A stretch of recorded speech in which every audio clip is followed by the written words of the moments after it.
Ketika itu sebenarnya saya sebagai ketua Rais Syuriah PBNU merangkap koordinator harian. Iya, iya. Saya bertemu dengan Wiranto. Betul. Pada malam Pak Harto mundur dan saya bertemu subuhnya bersama dengan 4 orang. Iya. Namun saya mengatakan pada beliau kita bersama menyusun kabinet. Iya, iya, iya. Nah, karena itu tolong sampaikan pada Habibie.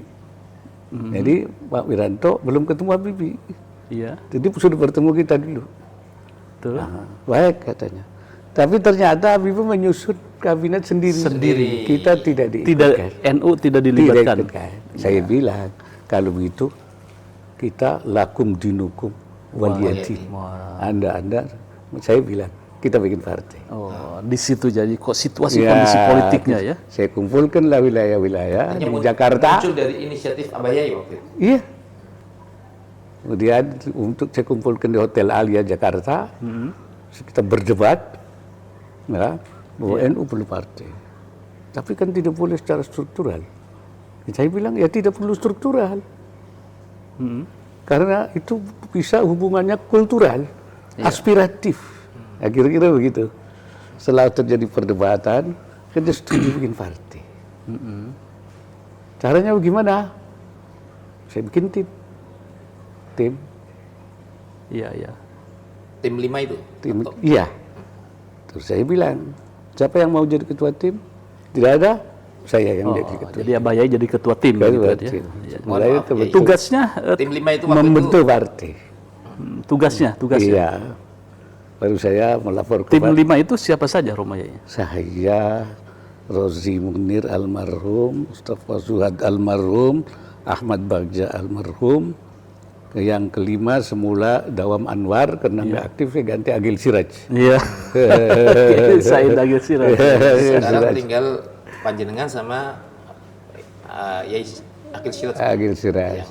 Saya lapor pada Gus Dur waktu itu lagi kurang sehat. Betul. Ya. Setelah berdebat dengan Gus Dur, oke. Akhirnya beliau bilang urusan politik Kiai, urusan NU saya. Mulailah kita susun. Disitulah kemudian kita bisa membentuk, bahkan setelah kita pemilu 1 tahun, kita bisa mencalonkan Gus Dur jadi presiden. Dan dilalah jadi. Ya. Itu kira-kira. Pemilu pertama kira-kira langsung bisa menjadikan Gus Dur sebagai presiden. Karena itu kita kompak, kita utuh semuanya. Ya, ketika itu bagaimana reaksi dari awal-awal dibentuknya dari para kiai, kemudian juga semua dari setuju semua. Tidak ada ya.